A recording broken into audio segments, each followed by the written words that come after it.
Hello दोस्तों, DPR study centre में आप सभी का स्वागत है।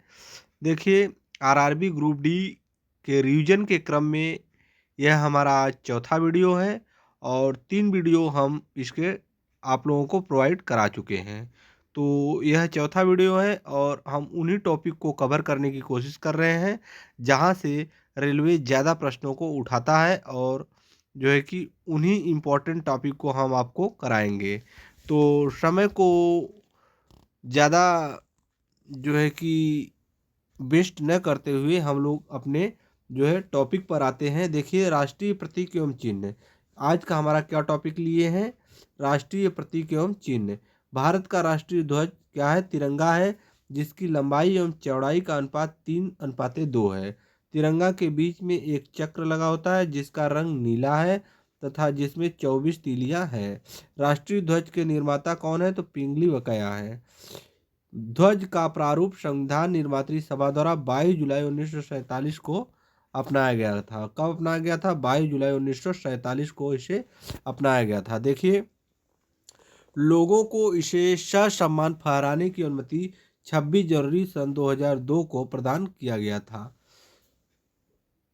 भारत के झंडा गीत विजयी विश्व तिरंगा प्यारा की रचयिता कौन थे? तो श्री श्याम लाल गुप्ता पार्षद, श्री श्याम लाल गुप्ता पार्षद ने की थी। शक संवत पर आधारित भारत के राष्ट्रीय कैलेंडर को 22 मार्च 1975 को अपनाया गया था। राष्ट्रीय कैलेंडर का प्रथम माह चैत था, अंतिम माह फागुन होता है। राष्ट्रीय कैलेंडर का प्रथम माह चैत था, अंतिम माह फागुन होता है। आगे देखते हैं क्या दिया है। भारत का राष्ट्रीय चिन्ह अशोक चक्र है। भारत का राष्ट्रीय चिन्ह क्या है? अशोक चक्र है, जो सारनाथ स्थित सिंह स्तंभ में अंकित है। भारत सरकार ने राष्ट्रीय चिन्ह को 26 जनवरी 1950 को अपनाया था। राष्ट्रीय चिन्ह सत्यमेव जयते मुंडकोपनिषद, कहाँ से? मुंडकोपनिषद से लिया गया है। काफ़ी इंपॉर्टेंट प्रश्न है, काफ़ी इंपॉर्टेंट प्रश्न है, आप इसको ध्यान रखिएगा। कहाँ से लिया गया है सत्यमेव जयते? मुंडकोपनिषद से लिया गया है। राष्ट्रीय चिन्ह के मूल स्तंभ में 4 सिंह है। आगे देखते हैं क्या दिया है। रविंद्रनाथ टैगोर द्वारा रचित जन गण मन को संविधान सभा ने 24 जनवरी सन 1950 को भारत का राष्ट्रगान स्वीकार किया था। राष्ट्रगान को सर्वप्रथम 27 दिसंबर 1911 को कांग्रेस के कलकत्ता अधिवेशन अध्यक्ष पंडित विशन नारायण दत्त अधिवेशन में गाया गया। राष्ट्रगान को रविंद्रनाथ टैगोर ने सर्वप्रथम जनवरी 1912 में तत्वबोधिनी पत्रिका में भारत भाग्य विधाता शीर्षक से प्रकाशित किया तथा 1919 में मॉर्निंग सॉन्ग ऑफ इंडिया 1919 में मॉर्निंग सॉन्ग ऑफ इंडिया के नाम से अंग्रेजी अनुवाद किया। राष्ट्रगान गाने में कितना समय लगता है? 52 सेकंड लगते हैं। बांग्ला साहित्यकार बंकिम चंद्र चटर्जी रचित वंदे मातरम को संविधान सभा ने 24 जनवरी 1950 को, देखिए,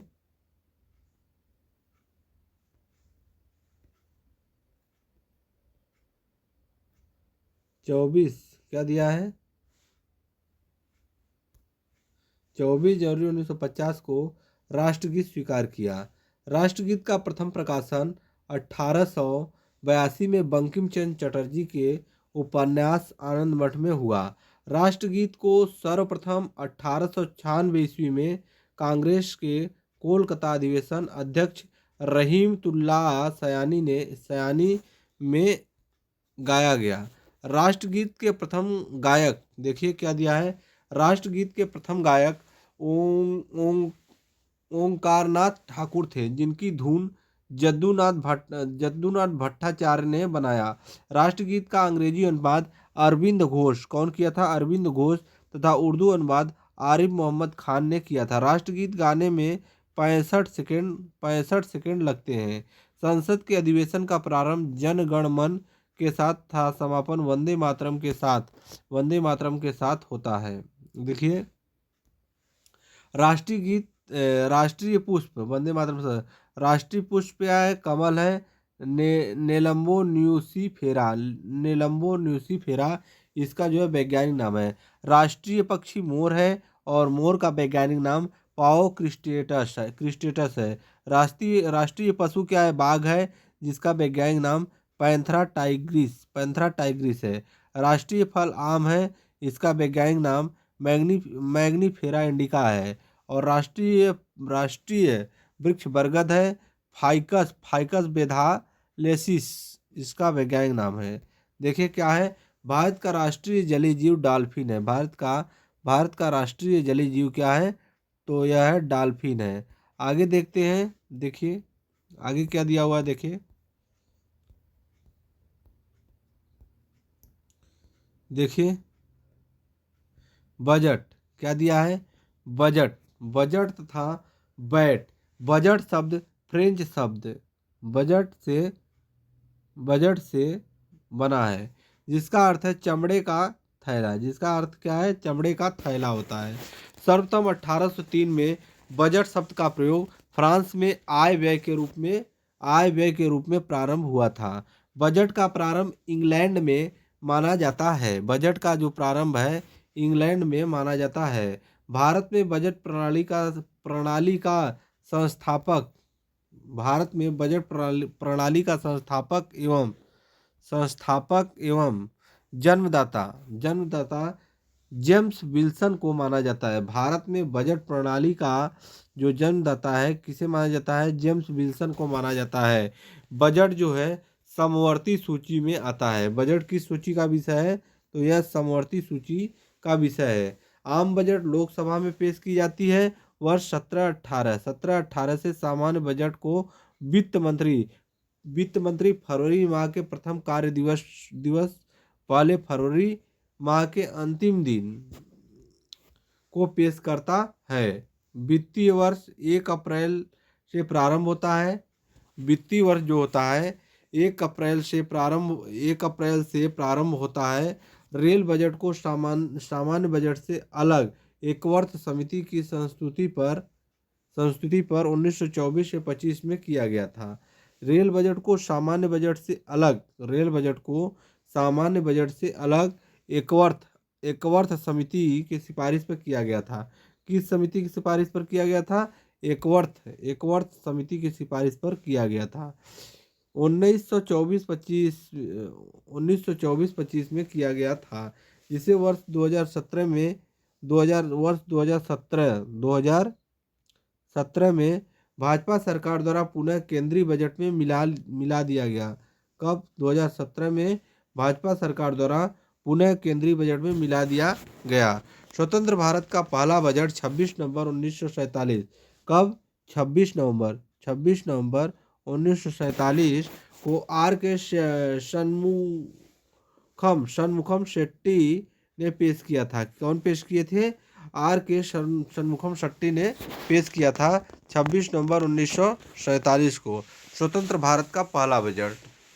देखिए आगे देखते हैं क्या दिया है। देखिए जॉन मथाई वर्ष जॉन मथाई वर्ष 1950 क्या दिया है? वर्ष 1950 में गणतंत्र भारत का पहला बजट पेश करने का गौरव प्राप्त हुआ। भारत में सबसे ज़्यादा बार बजट पेश करने वाले व्यक्ति कौन थे? तो मोरारजी देसाई 10 बार बजट पेश कर चुके हैं। भारत में सबसे ज़्यादा बार बजट पेश करने वाले व्यक्ति कौन थे? तो वह थे मोरारजी देसाई। कौन? मोरारजी देसाई सबसे ज़्यादा बार बजट पेश कर चुके हैं। कितनी बार? 10 बार बजट पेश कर चुके हैं। आगे देखिए भारत सरकार के बजट के आंकड़ों में देखिए क्या दिया है। भारत सरकार के बजट के आंकड़ों में कुल व्यय एवं कुल प्राप्तियों के बीच का अंतर बजटीय घाटा कहलाता है। आउटकम बजट पहली बार 25 अगस्त 2005 को पी चिदम्बरम ने प्रस्तुत किया था। शून्य आधारित बजट का अर्थ है हर बार बिल्कुल नए सिरे से बजट तैयार करना। आगे देखिए भारत में शून्य आधारित बजट देखिए, भारत में शून्य आधारित बजट सर्वप्रथम राजीव गांधी ने 1987-88 में पेश किया था। बजट पूर्व आर्थिक समीक्षा केवल लोकसभा में पेश किया जाता है, राज्यसभा में नहीं। संविधान का अनुच्छेद 112 में वार्षिक वित्तीय विवरण बजट तैयार करने का उल्लेख है। आगे देखते हैं, राज्य सरकारों क्या दिया है। राज्य सरकारों की बजट के संबंध में व्यवस्था अनुच्छेद 202 में दी गई है। भारत में वैट अप्रत्यक्ष कर की संस्तुति 1976 में लक्ष्मीकांत झा समिति ने दी थी। वैट का संबंध बिक्री व्यापार कर से था। वैट मूल्य वर्धित कर को सर्वप्रथम लागू करने वाला देश फ्रांस है। 1954 में भारत में देखिए, भारत में वैट 1 अप्रैल 2005 में लागू हुआ। वैट सबसे पहले हरियाणा में तथा सबसे अंत में उत्तर प्रदेश में लागू किया गया। भारत में सेवा कर 1995 से 95 में प्रारंभ हुआ। मोड वैट संशोधित मूल्य वर्धित कर को 1 अप्रैल 2000 को शीने वैट में परिवर्तित किया गया, जो उत्पाद कर से संबंधित है। आगे देखिए क्या दिया है। उत्पाद कर ढांचे में सुधार हेतु चेलैया समिति का गठन 1991 में हुआ। राजकोषीय नीति सरकार की प्राप्ति, राजस्व और व्यय से संबंधित है। आगे देखते हैं क्या दिया है। देखिए, अगला टॉपिक हमारा है हिंदी भाषा ज्ञान। क्या दिया है। हिंदी भाषा ज्ञान। संविधान के अनुच्छेद 17 के अनुच्छेद 343(1) के अनुसार संघ की राजभाषा हिंदी। संघ की राजभाषा क्या है। हिंदी और लिपि क्या है। देवनागरी घोषित की गई है। संघ की राजभाषा के रूप में हिंदी को 14 सितंबर 1949 को मान्यता प्रदान की गई। आगे देखिए, भारत में सर्वप्रथम बोली जाने वाली भाषा हिंदी है तथा दूसरा बांग्ला है। भारत की तेलुगु भाषा को इटालियन ऑफ द ईस्ट कहा जाता है। पंजाबी गुरमुखी लिपि में लिखी जाती है। संविधान के 8वीं अनुसूची में 22 भाषाओं संविधान के 8वीं अनुसूची में 22 भाषाओं को मान्यता प्रदान है, जबकि मूल में 14 थी। मूल संविधान में 14 भाषाएं थी। राज्यसभा आयोग का गठन 1955 ईस्वी में किया गया था, जिसके अध्यक्ष कौन थे। बीजे खेर थे। हिंदी दिवस 14 सितंबर को मनाया जाता है हिंदी दिवस।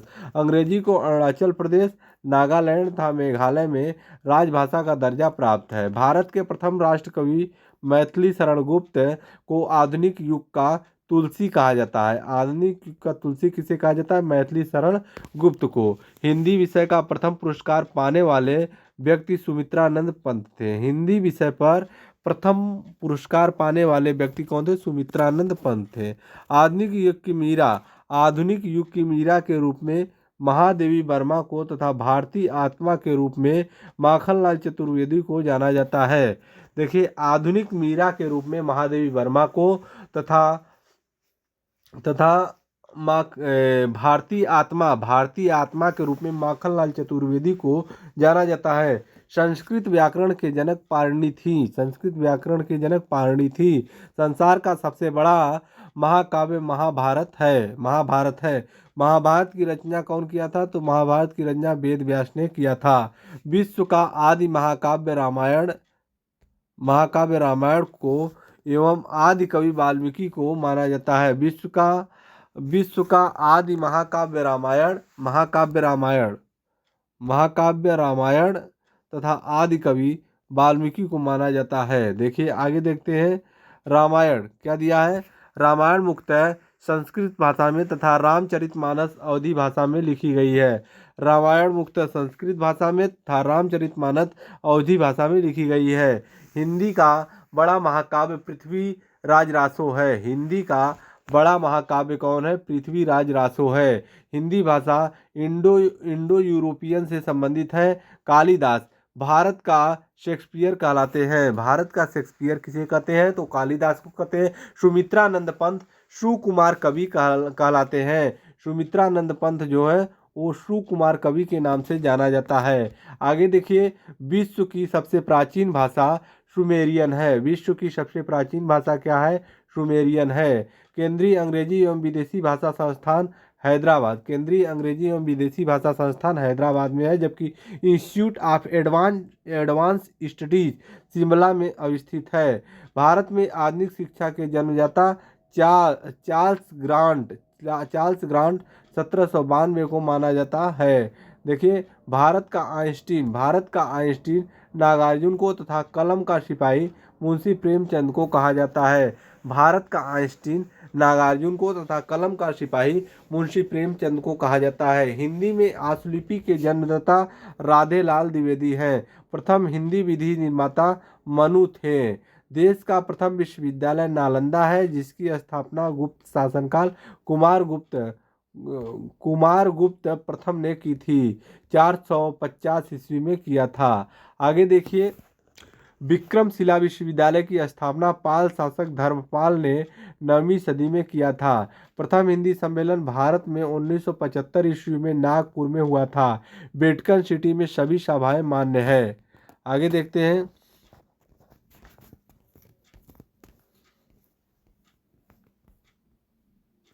देखिए क्या दिया है। भारत में परिवहन के बारे में हम लोग थोड़ा सा देख लेते हैं। यह टॉपिक भी जो है कि रेलवे यहाँ से भी प्रश्नों को उठाता है। केंद्रीय सड़क निधि क्या दिया है? केंद्रीय सड़क निधि का गठन कब हुआ था? तो 1929 ईस्वी में हुआ था। सीमा सड़क संगठन की स्थापना 1960 ईस्वी में हुआ था। सीमा सड़क संगठन की स्थापना। देश में सड़कों की लंबाई कितनी है? तो 64 लाख किलोमीटर है देश में सड़कों की लंबाई, जिसका विश्व में स्थान क्या है? दूसरा। विश्व में स्थान दूसरा है। आगे देखिए क्या दिया है।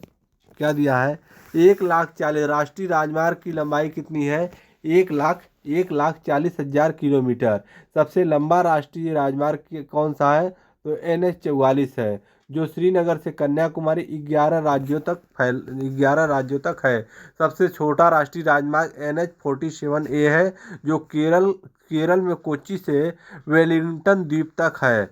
जवाहर सुरंग NH-1A पर स्थित है। राष्ट्रीय राजमार्गों का चौराहा झांसी को कहते हैं। झांसी को राष्ट्रीय राजमार्ग का चौराहा कहा जाता है। NH1 और 2 को NH1 देखिए NH1 और 2 को सम्मानित रूप से ग्रांड टैंक रोड कोलकाता से अमृतसर कहा जाता है। राष्ट्रीय राजमार्गों के निर्माण एवं रख रखाव की जिम्मेदारी केंद्र सरकार की होती है। राज्य राजमार्गों के निर्माण एवं देख रेख की जिम्मेदारी राज्य सरकार की होती है। स्वर्णिम चतुर्भुज योजना देखिए क्या दिया है। स्वर्णिम चतुर्भुज योजना के अंतर्गत 5,846 किलोमीटर लंबे राजमार्ग द्वारा 4 महानगरों दिल्ली, मुंबई, चेन्नई एवं कोलकाता को जोड़ा गया है। स्वर्णिम चतुर्भुज योजना के द्वारा दिल्ली, मुंबई, चेन्नई एवं कोलकाता को जोड़ा गया है। 10 नवंबर को परिवहन दिवस, 7 से 13 जनवरी सड़क सुरक्षा सप्ताह मनाया जाता है। 10 नवंबर को परिवहन दिवस मनाया जाता है तो 7 से 13 जनवरी को सड़क सुरक्षा सप्ताह मनाया जाता है। सड़कों की सर्वाधिक लंबाई महाराष्ट्र में है, ठीक है। सड़कों की न्यूनतम लंबाई सिक्किम में है। रोड रिसर्च इंस्टीट्यूट नई दिल्ली में है। रोड रिसर्च इंस्टीट्यूट कहाँ स्थित है? तो यह नई दिल्ली में स्थित है। आगे देखिए क्या दिया है। भारत में वायु परिवहन की शुरुआत कब हुई थी? तो 1911 ईस्वी में प्रयागराज से नैनी के बीच हुई थी। एयर इंडिया की स्थापना 1953 में हुआ था। एयर इंडिया की स्थापना कब हुआ था? 1953 में हुआ था एयर इंडिया की स्थापना। एशिया की बड़ी हेलीकॉप्टर सेवा पवन हंस की स्थापना 15 अक्टूबर 1985 को हुई थी। भारतीय विमानपत्र प्राधिकरण का गठन 1 अप्रैल 1995 को किया गया था। देखिए आगे, कोच्चि नेंदू बसरी क्या दिया है? कोच्चि नेंदू बसरी का हवाई अड्डा भारत का प्रथम निजी क्षेत्र का हवाई अड्डा है। भारत में 13 बड़े एवं 200 छोटे बंदरगाह हैं। देश का सबसे बड़ा बंदरगाह मुंबई है। नानवा सेवा जवाहरलाल नेहरू देश का सबसे बड़ा कृत्रिम आधुनिक बंदरगाह है। आगे देखिए क्या दिया है। दीनदयाल उपाध्याय क्या दिया है। दीनदयाल उपाध्याय बंदरगाह का पूर्व नाम कांडला भी है। पूर्व नाम क्या है, कांडला। गुजरात स्थित एक ज्वारीय बंदरगाह है जिसे मुक्त व्यापार क्षेत्र घोषित किया गया है। ज्वारीय बंदरगाह है जिसे मुक्त व्यापार क्षेत्र घोषित किया गया है। सबसे पुराना एवं कृत्रिम बंदरगाह है चेन्नई। सबसे पुराना एवं कृत्रिम बंदरगाह कौन सा है, तो वह है चेन्नई। ठीक है। मुंबई एवं कोचीन के बंदरगाह प्राकृतिक बंदरगाह हैं। पहला रसायन बंदरगाह दहेज गुजरात में। सबसे गहरा बंदरगाह विशाखापट्टनम में है। आगे देखिए क्या दिया है। आगे है बड़ा पृष्ठ प्रदेश वाला बंदरगाह कोलकाता है। बड़ा पृष्ठ प्रदेश वाला बंदरगाह कौन सा है, तो कोलकाता है। सबसे बड़ा कंप्यूटराइज एवं निगमित बंदरगाह कामकाज पुराना नाम एन्नौर चेन्नई में है। वीओ चिदम्बरम पुराना नाम क्या है, तूतीकोरिन है। पुराना नाम क्या है, तूतीकोरिन है। तमिलनाडु में स्थित मत्स्य बंदरगाह है। और मोर्मुगांव बंदरगाह गोवा राज्य में स्थित है। मोर्मुगांव बंदरगाह किस राज्य में स्थित है, तो यह गोवा राज्य में स्थित है। पारादीप बंदरगाह उड़ीसा राज्य में स्थित है। और अलेप्पी बंदरगाह केरल राज्य में स्थित है। आगे देखिए क्या दिया है। आगे है, देखिए क्या है। भारतीय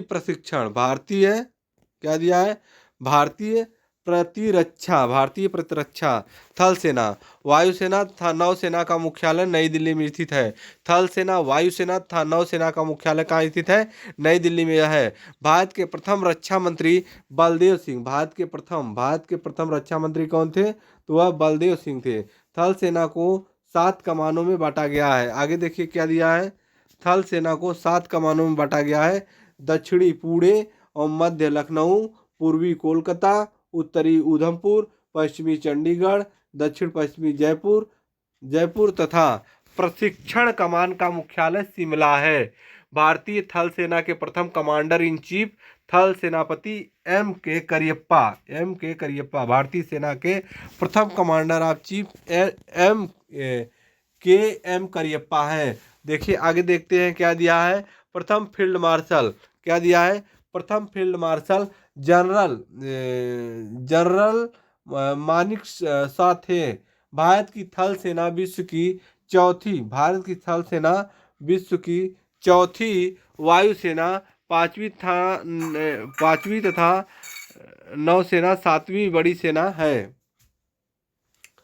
भारत की थल सेना विश्व की चौथी, वायुसेना 5वीं तथा नौसेना 7वीं बड़ी सेना है।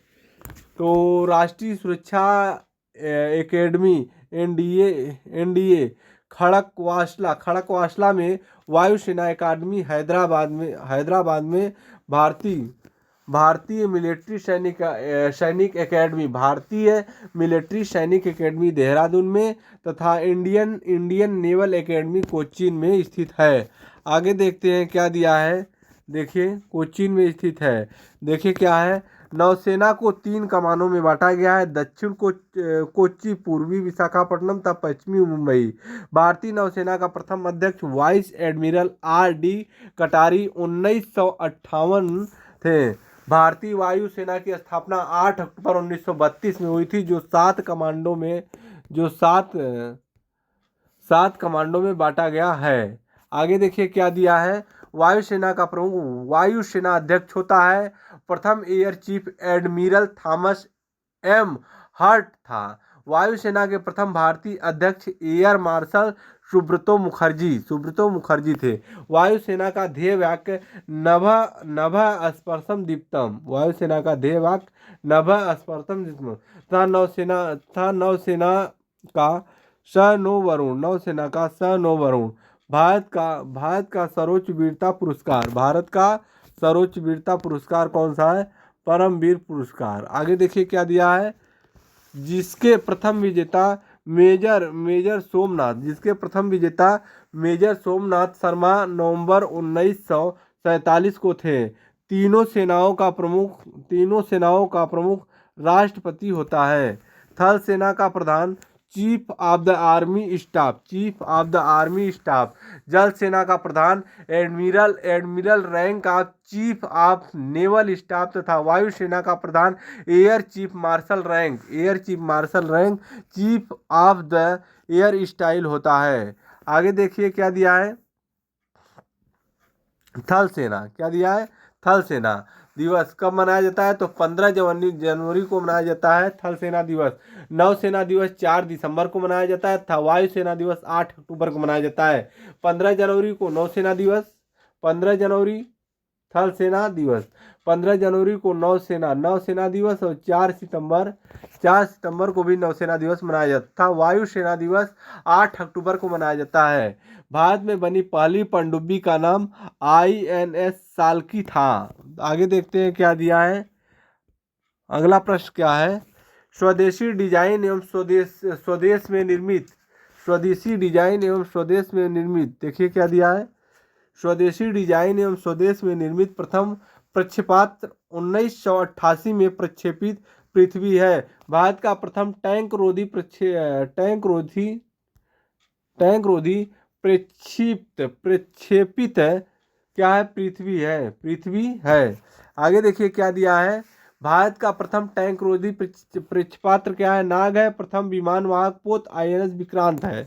भारत में बनने वाला सबसे पहला युद्धपोत INM नीलगिरी था। ठीक है, नीलगिरी था। आगे देखिए क्या दिया है। भारतीय वायुसेना का पहला नाम रॉयल इंडियन एयरफोर्स तथा नौसेना का सबसे पहला नाम रॉयल इंडिया मेरीन था। आगे देखते हैं। देखिए अगला टॉपिक क्या है। देखिए अगला टॉपिक है बैंकिंग। भारतीय बैंकिंग। यूरोपीय पद्धति पर आधारित भारत का पहला बैंक ऑफ हिंदुस्तान 1770 ईस्वी तथा समिति देयता के आधार पर प्रथम भारतीय बैंक अवध कमर्शियल बैंक 1881 था। देखिए आगे देखते हैं क्या दिया है। 1881 था। पूर्ण रूप से भारत देश का पहला बैंक 1894 में स्थापित पंजाब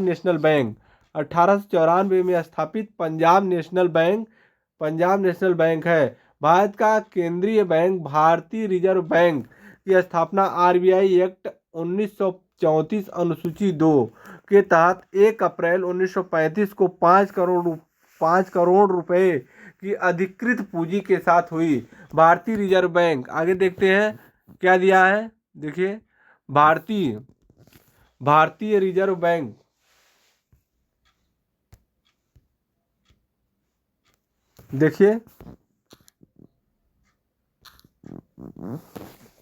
देखिए क्या दिया है। भारतीय रिजर्व बैंक मुख्यालय कहाँ है। मुंबई में है। राष्ट्रीयकरण 1 जनवरी 1949 को हुआ था। भारत का सबसे बड़ा और सरकार का बैंकर था बैंकों का बैंक भारतीय रिजर्व बैंक है जिसका वित्तीय वर्ष 1 जुलाई से 30 जून होता है। 1 जुलाई से 30 जून होता है। देखिए क्या दिया है।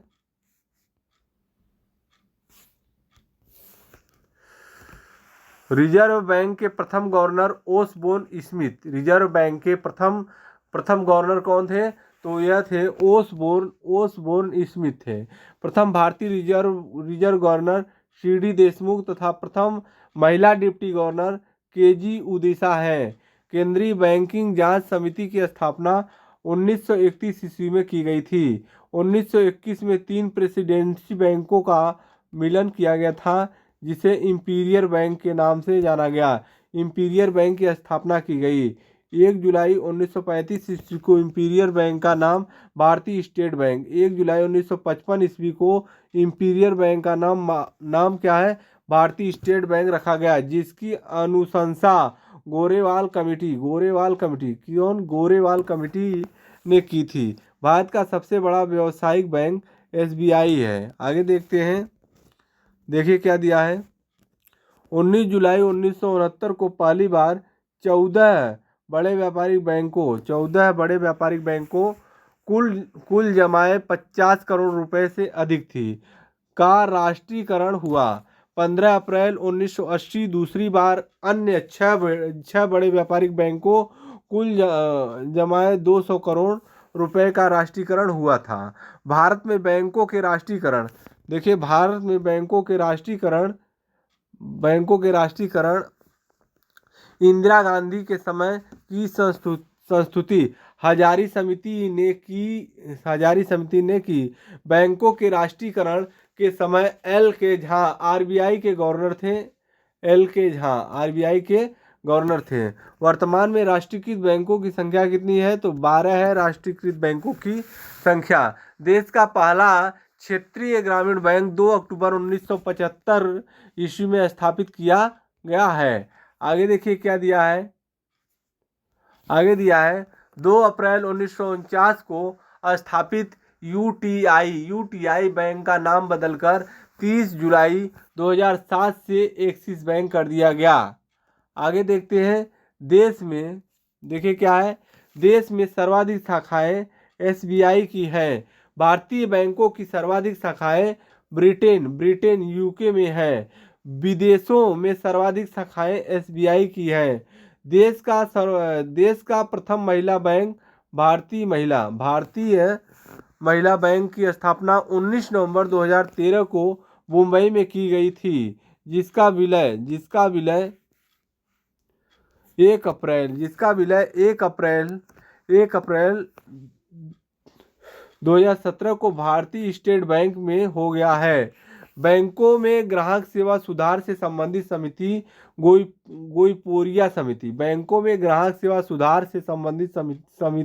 गोईपोरिया समिति है। पहला mutual fund US 64 mutual fund. तो देखिए ये रहा आज के लिए, हमने 6 टॉपिक आपको करा दिए हैं। फिर मिलते हैं नेक्स्ट वीडियो में और एक नए टॉपिक के साथ। तब तक के लिए धन्यवाद।